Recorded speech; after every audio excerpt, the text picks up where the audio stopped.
Hey, welcome to the weekly wrap, only here on Ken's 5 Plus. I'm your host, Audrey Castoreno. Let's get you up to date on some of the biggest stories of the week.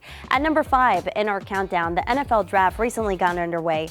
And during the draft, former pro player and college football coach Deion Sanders' son, Shador, got a prank call from an NFL coach's son. Take a listen. We're going to take you with our next pick right here, man. Hey, but you're going to have to wait a little bit longer, man. Sorry about that. What does that mean? Well, that's video posted by NFL reporter Adam Schefter. In it, someone claims to be a general manager for the New Orleans Saints and tricks Sanders into thinking he's getting drafted before just hanging up. Now, this came as Sanders, who was projected to be a top pick, was falling in the draft. He was eventually picked by the Cleveland Browns in the 5th round. The Atlanta Falcons say the son of their defensive coordinator, Jeff Ulbrich, made the prank call. They say 21-year-old Jax got the phone number off his dad's iPad. He apologized on Instagram, saying what he did was inexcusable. But an update to this story, the Falcons were fined $250,000 and assistant coach Ulbrich was also fined $100,000.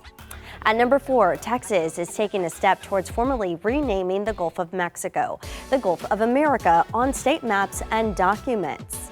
20 ayes, 11 nays. The bill is finally passed. Congratulations.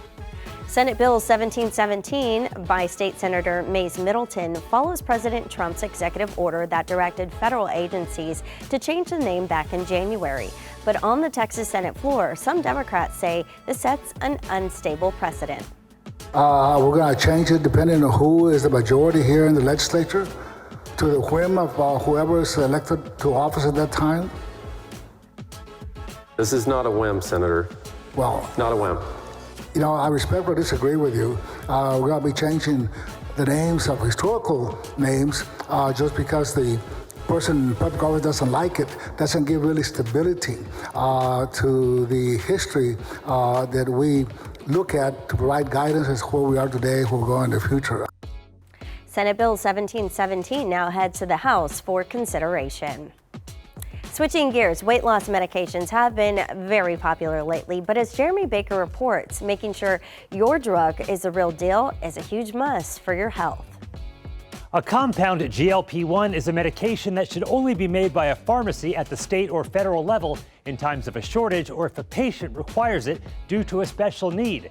Purchasing and using a compound that is not FDA approved, unlike Wegovy, which can have disastrous complications. Making sure you understand your choices in front of you and the risks and benefits of those choices is really important in any care for any disease. And because of that, those compounds are not FDA regulated, leading to other dangers. We normally test our medications and do research studies to make sure that they're safe and effective, and we just don't know that with these compounded versions, and that's what's critical for people to understand. The latest KFF tracking poll found about 1 in 8 adults say they've taken a GLP-1 drug. 1 in 5 adults aged 50 to 64 report taking them at some point in their life, and 1 in 4 consumers plan to take a weight loss drug in 2025 to battle obesity, which is now classified as a disease. In 2013, the American Medical Association declared obesity a disease, but yet for the past 12 years now, we haven't had it as a standard benefit of coverage on our insurance. And a report by the Yale School of Medicine looked at 79 websites marking a compound GLP-1 or a prescription for them. It found 37% stated or implied the medication was FDA approved. It also found that half of the websites did not include any information about adverse effects, warnings, or contraindications. If you're getting this from someplace that maybe, isn't your doctor, talking to your primary care physician about these issues, try to get access to an FDA-approved treatment for obesity. If you are taking a weight loss drug and you want to make sure it's the real deal, we have a few links with this story on kens5.com. Jeremy Baker, Ken's 5. Interesting stuff. The weekly wrap is back after this. Go ahead. Take a look at the faces of San Antonio Zone. When you look into their eyes, you see passion, you see hard work, you see familia. Generations of people who embody a rich culture of respect, honor, and originality. We're all in San Antonio, But more importantly, San Antonio is in us. It's what makes us special. It's why we're proud to be San Antonio's own. A broken vehicle fixed after 5 months of no help. Kins 5 made it 100% better. A busted windshield fixed after getting the runaround from a contractor. And you guys did it. Y'all were amazing. A much-needed tax refund this man couldn't access. Yep, fixed. Kins 5 actually helped me out quite a lot, actually. Have a consumer problem you can't solve? Call Ken's. Weekdays at 6 on Ken's 5. Got a problem, call Ken's. They will solve the problem. My name is Sue Kalberg, and I am a journalist for Ken's 5 for 22 years. I think it's been an awesome privilege to be able to work in the town that I grew up in. My uncle, Rex Stanley, was the very, very, very, very first guy hired at Ken's 5. From the beginning, I said, you can get paid for that. Let me in. It fills my heart to be a part of the Ken's family, because the Ken's family is the San Antonio family. I am San Antonio's own Sue Kalberg. We want to get you breaking news right now. Here, let me show you the police activity. New insight into a deadly police shooting. We just got an update from fire officials. We'll continue to keep you updated. Stream extended coverage, live or on demand, right here on Ken's 5 Plus. Welcome back to the weekly wrap. At number 3 in our countdown, we now know a policy move from the White House has restored the visa statuses of 7 UTSA students. Over the weekend, the Trump administration reversed the termination of legal statuses for international students around the country. It's reported over 1,200 students nationwide had their legal status or visas revoked in March. Due to federal student privacy laws, UTSA is not able to speak on the individual students or provide any other information. At number 2, a date has been set to begin the process of electing a new pope. Cardinals met behind closed doors for the first time since the funeral of Pope Francis and chose May 7th to begin the conclave. The conclave will take place in the Sistine Chapel, and only cardinals under the age of 80 are allowed to vote. If a candidate receives 2/3 of the total vote, he will become the next pope. The late pontiff died of a stroke and heart failure the day after Easter. Pope Francis was laid to rest in a simple tomb Saturday after a funeral mass on the steps of St. Peter's Basilica. A Northeast San Antonio family had a strange charge on their water bill after a water line repair in front of their home. Well, they couldn't get it removed, but after Ken's 5 got involved, SAWS took another look. Reporter Andrew Moore tells us what happened next.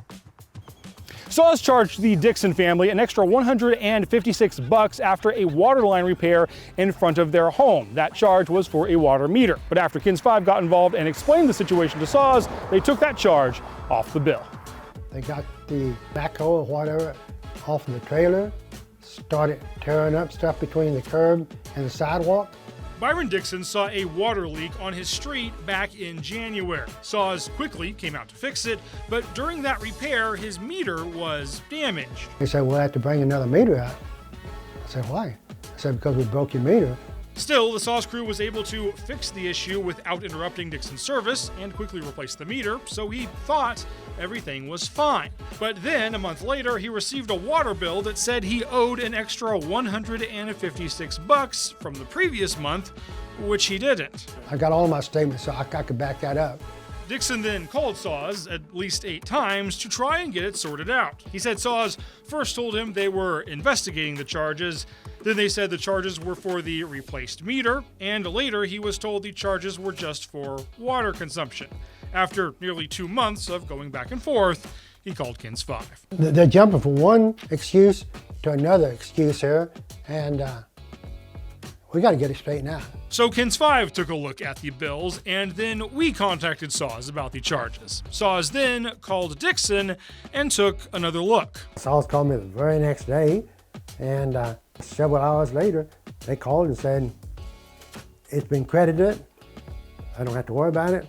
SAWS also researched the street repair related to the issue. They then sent us a statement saying, in part, to ensure continuous service, the crew installed a temporary connection followed by a replacement meter, which was initially billed to the customer. We have since credited the customer for the meter charge. SAWS later told us they do not charge the customer for a meter unless the customer is responsible for breaking it. Dixon says he's glad SAWS fixed the bill after all, and he's glad he called Kins 5.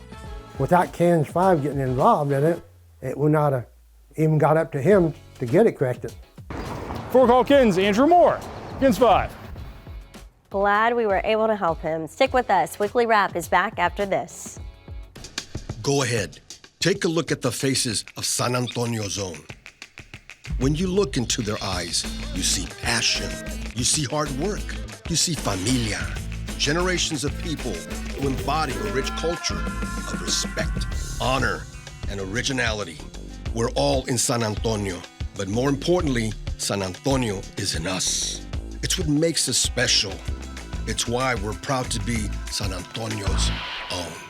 Talked to this police officer, and she told me to call KENS 5. Every week, KENS 5 is looking out for San Antonio's own. The next day after you left, they sent a professional AC guy, and my AC's working now. If you've been wronged by someone, it was shocking. Clearly something went wrong. Or a business, I couldn't believe it was happening. Just call KENS. Weekdays at 6, only on KENS 5. I got my vehicle back. I'm rolling again, so call KENS 5 to help you if you need help too.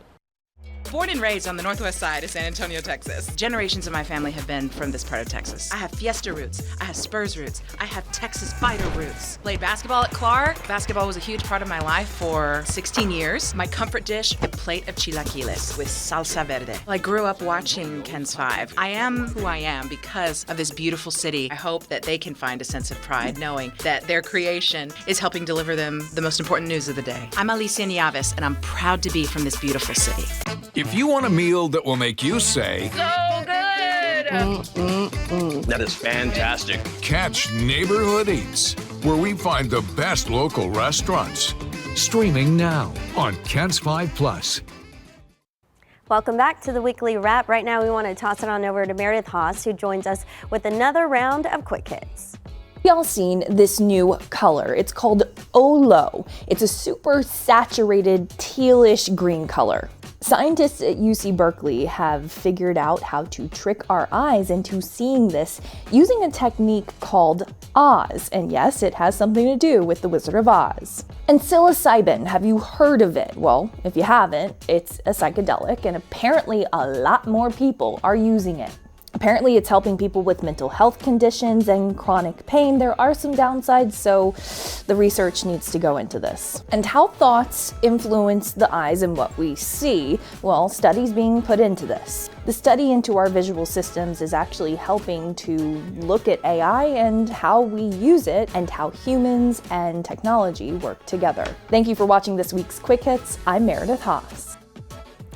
All right, at number 1 in our countdown, President Trump is celebrating his first 100 days in office by highlighting his economic accomplishments. He celebrated with a rally in Michigan, home to the nation's big 3 automakers. The trip comes as the administration eases the 25% tariffs for steel and aluminum for automakers, while the separate tariff on imported cars remains in place. The latest CBS News poll shows President Trump's approval of handling the economy has declined in recent weeks, and more than 60% of those surveyed says he's too focused on tariffs and not enough on lowering prices. Thanks for joining us for this week's episode of the Weekly Wrap, only on KENS 5 Plus. Be sure to join us next week. We'll see you then. Bye, guys.